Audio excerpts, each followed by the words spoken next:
IMF says China's state-led growth model is hurting other economies. Calls for subsidy cuts. The International Monetary Fund has sharply criticized China's state-led growth model, warning that heavy industrial subsidies, debt-financed investment, and weak domestic demand are distorting the economy at home and creating damaging spillovers abroad. In a February 18th report following the conclusion of the IMF's most recent Article 4 review of China and its economic policies, IMF analysts estimated that Beijing, as of 2023, spent about 4% of its gross domestic product to subsidize key industries, and that figure has been broadly stable over recent years. The report said that China's industrial policies are giving rise to international spillovers and pressures. It noted there is a lack of official information on the scale of China's industrial policy support. The financial institution, citing a 2025 study, estimated that priority sectors, mostly in high-tech manufacturing, receive substantial subsidies in the form of government grants, tax benefits, cheaper credit, and subsidized land from the government. The IMF recommended that China scale back what it described as unwarranted industrial policy support, saying that doing so would reduce fiscal costs, improve productivity, and mitigate external imbalances. In particular, the IMF said that Beijing should slash state support for domestic industry by half, while noting that weak domestic demand has made China more reliant on manufacturing exports as a source of growth. Higher net exports have also resulted in the emergence of external imbalances, with adverse spillovers to trading partners, the IMF said. China's large economic size and heightened global trade tensions make reliance on exports less viable for sustaining robust growth going forward.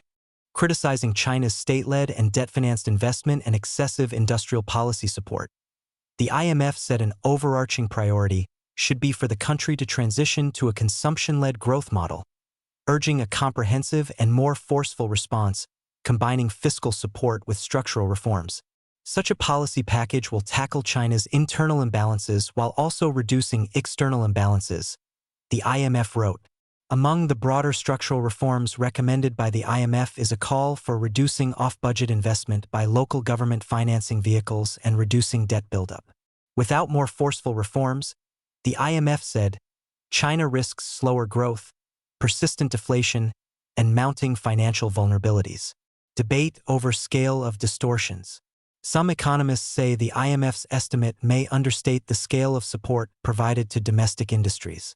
Michael Pettis, a senior fellow at the Carnegie Endowment for International Peace, said that direct subsidies represent only a portion of the distortions affecting China's economy. This is a start, of course, but just barely, Pettis wrote in a February 19th post on X, referring to the IMF's recommendation that Beijing cut state subsidies to domestic manufacturers by about 2 percentage points of GDP. China spends a lot more than 4% of GDP subsidizing critical manufacturing sectors, not just through direct central government subsidies, but also through local government subsidies and mainly through indirect subsidies. Pettis pointed to what he described as indirect transfers from households to producers, including a currency that is undervalued. The most important of these indirect subsidies, he said, are undervalued currency, cheap financing costs, and various labor restrictions, all three of which involve transfers from households to manufacturers. He added that cutting central government subsidies by 2 percentage points would have a limited impact if broader macroeconomic distortions remain in place. As Keynes would have argued back in 1944, it's the resulting imbalances that matter, not their components, Pettis wrote. An incremental approach to trade imbalances is a waste of time. Only a systemic approach makes sense. Questions over exchange rate policy.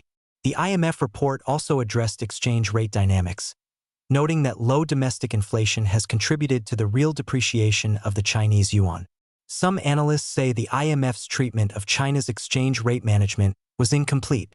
Brad Setzer, senior fellow at the Council on Foreign Relations, said the IMF's analysis did not sufficiently address the role of state banks in foreign exchange operations or possible backdoor intervention.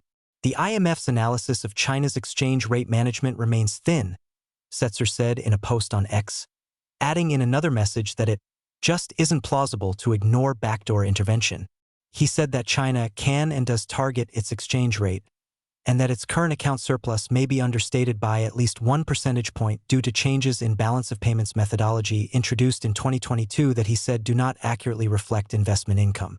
The U.S. Treasury Department has not designated China as a currency manipulator, but has cited concerns about transparency in Beijing's exchange rate policies. In its most recent report on foreign exchange policies, Treasury said China stands out among major trading partners for its lack of clarity around currency practices and noted that the renminbi appears substantially undervalued relative to fundamentals. Given China's extremely large and growing external surpluses and its substantially undervalued exchange rate, it is important that the Chinese authorities allow the RMB exchange rate to strengthen in a timely and orderly manner in line with market pressure and macroeconomic fundamentals, the Treasury said in a statement released with the report. The U.S. Treasury has placed China on its monitoring list of major trading partners whose currency practices and macroeconomic policies must be closely scrutinized.